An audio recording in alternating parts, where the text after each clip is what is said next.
आज हम लोग पढ़ने वाले हैं इसके झा की साइंस की केमिस्ट्री का अम्ल, क्षार तथा लवण के बारे में, एसिड, बेस एंड साल्ट के बारे में। तो यदि इस चैनल पर आप लोग पहली बार विजिट किए हैं तो चैनल को सब्सक्राइब करके बेल आइकन को दबाना ना भूलें। और बायोलॉजी का सीरीज इस पर समाप्त हो चुका है, तो आप उसको डिस्क्रिप्शन प्लेलिस्ट में जाकर आप उसे वीडियो को देख सकते हैं। अब अम्ल की बात करें, एसिड की बात करें, तो आर्सेनिक के अनुसार आर्नियस के अनुसार अम्ल वह पदार्थ है जो जल में घुलकर हाइड्रोजन प्लस देता है। जैसे example H2SO4, H plus SO4। दूसरा है HCl, हाइड्रोजन प्लस साइनाइड, बनता है हाइड्रोजन साइनाइड। इसमें हाइड्रोजन जो होता है प्लस होता है। और HCl हाइड्रोक्लोरिक अम्ल, H प्लस प्लस क्लोरीन, तो बनता है H प्लस।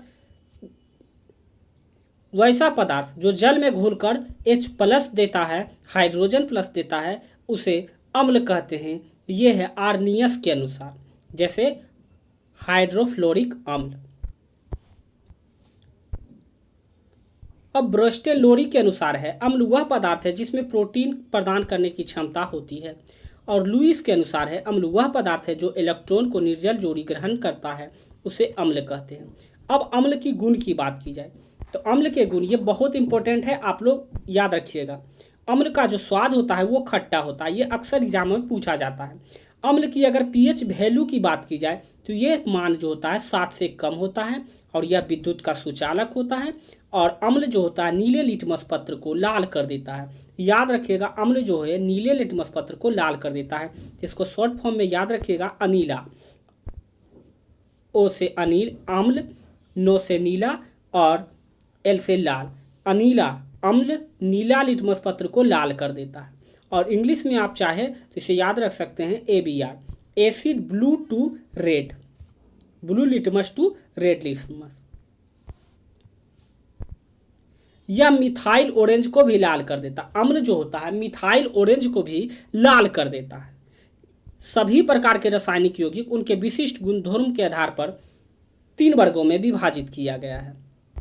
रासायनिक यौगिक को जो है 3 वर्गों में विभाजित किया गया है। केमिकल कंपाउंड को 3 वर्गों में विभाजित किया गया है, अम्ल, क्षार और लवण के आधार पर। अब सबसे पहले हम लोग पढ़ेंगे अम्ल के बारे में। अगर अम्ल की बात की जाए तो अम्ल को भी 3 वर्गों में बांटा गया है, ऑक्सीजन एवं हाइड्रोजन के उपस्थिति के आधार पर। दूसरा है हाइड्रोजन आयन के त्याग करने की क्षमता के आधार पर। और तीसरा जो है जलीय विलयन की अम्ल की मात्रा के आधार पर। ऑक्सीजन हाइड्रोजन की उपस्थिति के आधार पर भी 2 वर्गों में बांटा गया है, ऑक्सीयम और दूसरा है हाइड्रा। तो सबसे पहले हम लोग पढ़ने वाले हैं ऑक्सीजन एवं हाइड्रोजन के उपस्थिति के आधार पर अम्ल के प्रकार।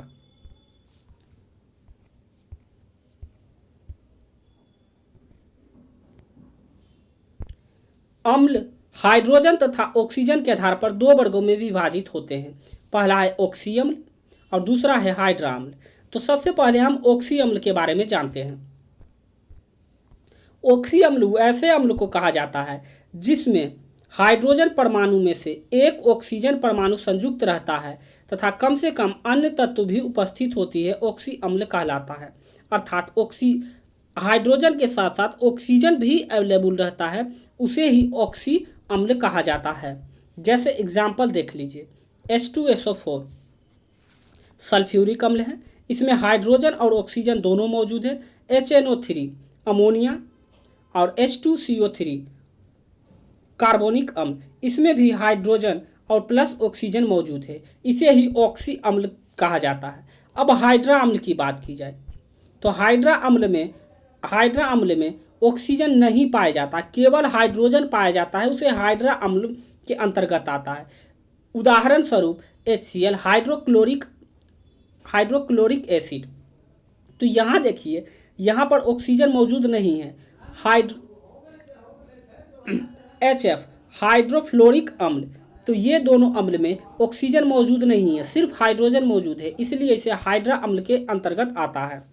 इसमें हाइड्रोजन आता है। और वहीं अगर जो ऑक्सी एसिड की बात की जाए तो इसमें हाइड्रोजन के साथ साथ ऑक्सीजन भी आता है। आप दोनों समझ गए होंगे अच्छे तरीके से। याद रखिएगा, अम्ल समान रूप से पाया जाने वाला तत्व हाइड्रोजन होता है। अम्ल में सामान्य रूप से अगर देखा जाए तो वह ऑक्सी एसिड हो या हाइड्रा एसिड हो, हाइड्रा अम्ल हो, दोनों में समान रूप से अगर पाया जाने वाला तत्व है तो वह है हाइड्रोजन है। अब प्रबल अम्ल किसे कहते हैं? प्रबल अम्ल ऐसे अम्ल जो कि जल में पूर्णतः आयनीकृत हो जाते हैं, फलतः बड़ी संख्या में हाइड्रोजन आयन देते हैं, उसे ही अम्ल कहा जाता है।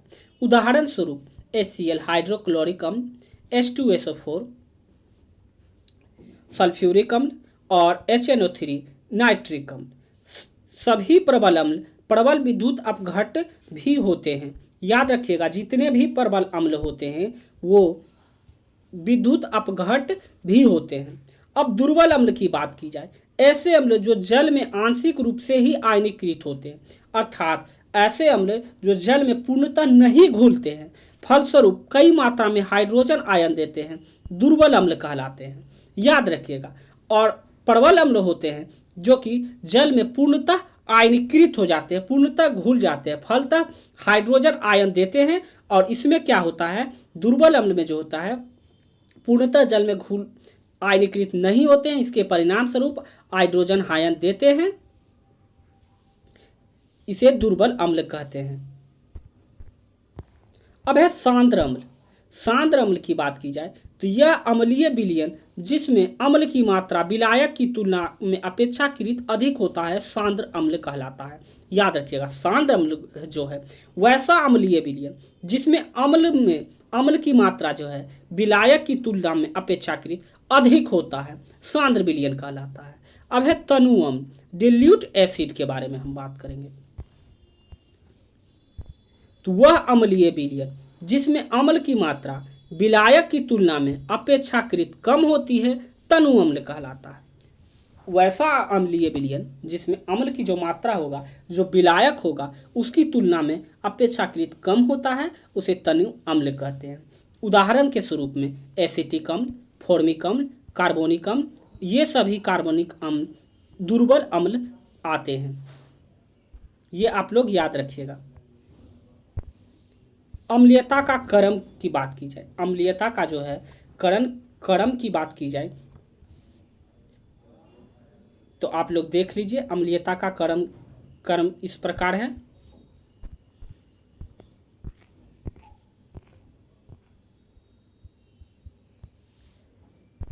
कुछ अम्ल दिए हुए हैं और उनके स्रोत दिए हुए हैं। जैसे एसिटिक अम्ल की बात की जाए तो ये इसका प्रमुख स्रोत जो होता है सिरका होता है, विनेगर होता है। अमीनो अम्ल प्रोटीन से प्राप्त किया जाता है। फॉर्मिक अम्ल की बात की जाए तो ये लाल चींटी मधुमक्खी के डंक में प्राप्त होता है। याद रखिएगा, इसका जो रासायनिक नाम होता है फॉर्मिक अम्ल का, इसी का नाम होता है मैथोनिक एसिड। मैथोनिक अम्ल जो होता है फॉर्मिक एसिड का रासायनिक नाम है। ये कहीं कहीं आपको मैथोनिक एसिड भी इसके स्थान पर लिखा मिल सकता है। तो आप लोग दोनों को याद रखिएगा। लाल चींटी मधुमक्खी के डंक में जो होता है फॉर्मिक अम्ल पाया जाता है, अर्थात इसका रासायनिक नाम होता है मैथोनिक अम्ल। अगर ऑक्जेलिक अम्ल की बात की जाए तो ये टमाटर में पाया जाता है। हाइड्रोक्लोरिक अम्ल की बात की जाए तो मनुष्य के उदर में प्राप्त किया जाता है, जिससे कि भोजन को पचाने में क्या होता है, आसानी होती है।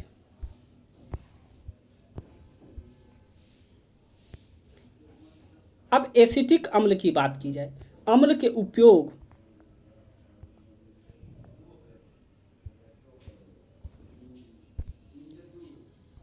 अगर ग्लूमेटिक अम्ल की बात की जाए तो वह गेहूं में पाया जाता है। ग्लूमेटिक गो से गेहूं। टाइट्रिक अम्ल की बात की जाए तो इमली और अंगूर में पाया जाता है। और मैलिक अम्ल की बात की जाए तो कच्चे फल और सेब में पाया जाता है। लैक्टिक एसिड दूध में पाया जाता है। और बेंजोइक अम्ल जो होता है हरी घास, पत्तियां आदि में पाया जाता है। कार्बोनिक अम्ल जो होता है सोडा वाटर में प्राप्त किया जाता है। और साइट्रिक अम्ल जो होता है नींबू एवं नारंगी में प्राप्त किया जाता है। तो इस प्रकार से अम्ल और उनके स्रोत हो गए। अब अम्ल का प्रयोग के आधार पर हम लोग एक लिस्ट में देखेंगे। तो एसिटिक अम्ल का प्रयोग जो होता है, सिरके में 3.6% एसिटिक अम्ल होता है। यह अचार बनाने में, सलाद में उपयोग किया जाता है। खाद्य पदार्थ के परीक्षण में उपयोग किया जाता है किसका? एसिटिक अम्ल का। साइट्रिक अम्ल की बात की जाए तो यह चमकदार नमक बनाने में मदद करता है।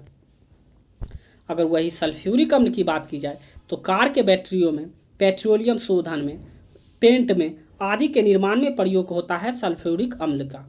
और नाइट्रिक अम्ल की बात की जाए तो एक्वा रेजिया एवं विस्फोटक पदार्थ के निर्माण में, रॉकेट के ईंधन के रूप में, ऑक्सीकरण के रूप में प्रयोग किया जाता है नाइट्रिक अम्ल का। हाइड्रोक्लोरिक अम्ल की बात की जाए तो एक्वा रेजिया रंजकों, औषधि, प्लास्टिक निर्माण में प्रयोग होता है HCl हाइड्रोक्लोरिक अम्ल का। बेरिक एसिड अम्ल की बात की जाए तो पादप हार्मोन की कमी को दूर करने के लिए चावल, गेहूं एवं संरक्षण में फाइबर तथा कैरम बोर्ड की ड्राई सुबी के रूप में किया जाता है। ऑक्जेलिक अम्ल की बात की जाए तो कपड़ों की रंगाई, baking powder, photography, bleaching powder के रूप में किया जाता है। और टाइट्रिक अम्ल की बात की जाए तो बेकिंग पाउडर बनाने में इसका उपयोग किया जाता है। अब हम लोग बात करेंगे भस्म की, बेस की, अर्थात क्षार की। अम्ल का जो pH मान होता है वो 7 से कम होता है। वही अगर क्षार का pH वैल्यू की बात की जाए तो 7 से अधिक जिसका होगा उसे क्षार कहते हैं। भस्म को 2 प्रकार में विभक्त किया गया है। जल में विलय भस्म के आधार, जल में विलय भस्म क्षार कहलाते हैं। जो जल में विलय भस्म होता है उसे क्षार कहलाते हैं। जैसे उदाहरण स्वरूप आप लोग देख सकते हैं, पोटासियम हाइड्रोक्साइड है, एल्यूमिनियम है, कैल्शियम हाइड्रोक्साइड है। तो ये सभी उदाहरण जो है भस्म के। जल में अविलय भस्म, अब जल में जो नहीं घुलते हैं वो है कॉपर ऑक्साइड और फेरस ऑक्साइड। ये दोनों है जल में अविलय है, जल में अविलय भस्म। सभी क्षार भस्म होते हैं लेकिन सभी भस्म क्षार नहीं होते। सभी क्षार जो होते हैं भस्म होते हैं लेकिन सभी भस्म जो होते हैं क्षार नहीं हो सकते। आर्रेनियस के अनुसार क्षार वह पदार्थ है जो जल में घुलकर OH- देता है, वह क्षार है। और ब्रेस्टेड लॉरी के अनुसार क्षार वह पदार्थ है जिसमें प्रोटीन ग्रहण करने की क्षमता होती है। लुईस के अनुसार क्षार वह पदार्थ है जिसमें इलेक्ट्रॉन निर्जन, जोड़ने त्यागने की प्रवृत्ति होती है। अब टाइप्स ऑफ बेसिस पढ़ेंगे, अर्थात क्षार के प्रकार। क्षार को मुख्य रूप से 2 भागों में विभक्त किया गया है, जल में विलय के आधार पर और सांद्रता के आधार पर। और जल में विलय के आधार पर भी 2 भागों में बांटा गया है, प्रबल क्षारक, दुर्बल क्षारक। और सांद्रता की बात की जाए तो सांद्रता क्षारक और तनु क्षारक की बात की जाए।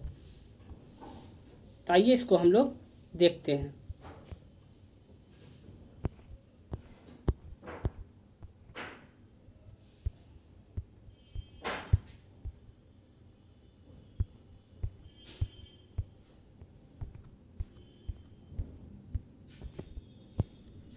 अब प्रबल क्षार की बात की जाए।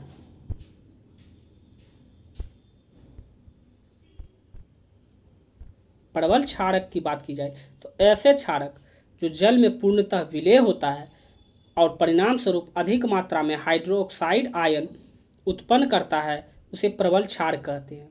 याद रखिएगा, प्रबल क्षार उसे कहते हैं जो जल में पूर्णतः विलय होता है और अत्यधिक मात्रा में हाइड्रोक्साइड आयन देता है, उसे ही हम लोग प्रबल क्षार कहते हैं। जैसे सोडियम हाइड्रोक्साइड है, इसमें जल में यह पूर्णतः घुलनशील क्षार है और इसमें जो हाइड्रोक्साइड आयन देता है। और पोटेशियम हाइड्रोक्साइड में भी देख सकते हैं आप लोग, हाइड्रोक्साइड आयन है। तो यह प्रबल क्षार के उदाहरण हैं। और दुर्बल क्षार की ऐसे क्षारक बल जो आंशिक रूप से विलय होते हैं, जो जल में पूर्णतः विलय नहीं होते, आंशिक रूप से विलय होते हैं, अर्थात कम मात्रा में हाइड्रोक्साइड आयन को उत्पन्न करते हैं, उसे दुर्बल क्षार कहते हैं। उदाहरण स्वरूप देख सकते हैं आप लोग, अमोनिया हाइड्रोक्साइड है, कैल्शियम हाइड्रोक्साइड है। ये जो होता है जल में पूरी तरह से विलीन नहीं होते हैं और इसका जो हाइड्रोक्साइड आयन जो होता है वो कम उत्पन्न करते हैं, इसलिए इसे दुर्बल क्षार की श्रेणी में रखा गया है। अब क्षार के कुछ गुण के बारे में हम लोग बात करेंगे। क्षार के गुण दो प्रकार के होते हैं, प्रबल क्षार और दुर्बल क्षार। पौधे से उठाकर लाना, सांद्र क्षार। अब है सांद्र क्षार, इसके बाद तनु क्षार की बात करेंगे। वह जलीय विलयन जिसमें क्षारक की मात्रा अपेक्षाकृत अधिक होती है उसे सांद्रण क्षार कहलाता है। सांद्रण क्षार की बात की जाए तो वह जलीय विलयन जिसमें क्षारक की मात्रा अपेक्षाकृत अधिक होती है सांद्र क्षार कहलाता। उदाहरण सांद्र सोडियम हाइड्रोक्साइड, सांद्र अमोनिया हाइड्रोक्साइड आदि जो है सांद्र क्षार के उदाहरण है। तनु क्षार की बात की जाए वह जलीय विलयन जिसमें क्षारक की मात्रा अपेक्षाकृत कम होती है तनु क्षारक कहलाते। उदाहरण तनु सोडियम हाइड्रोक्साइड, तनु अमोनिया हाइड्रोक्साइड आदि। यह स्वाद में साबुन जैसा तीखा होता है। क्षार का स्वाद जो होता है तीखा होता है, जबकि अम्ल का स्वाद क्या होता है, खट्टा होता है। ये आप लोग याद रखिएगा। प्रबल क्षार और दुर्बल क्षार आप लोग समझ गए होंगे। तो यदि आपको यह वीडियो अच्छा और हेल्पफुल लगा हो तो चैनल को सब्सक्राइब करके बेल आइकन को दबाना ना भूलें। और इसका दूसरा सीरीज जो है पार्ट 2 जो है वो भी बहुत जल्द अपलोड कर दी जाएगी। तो मिलते हैं हम लोग नेक्स्ट वीडियो में।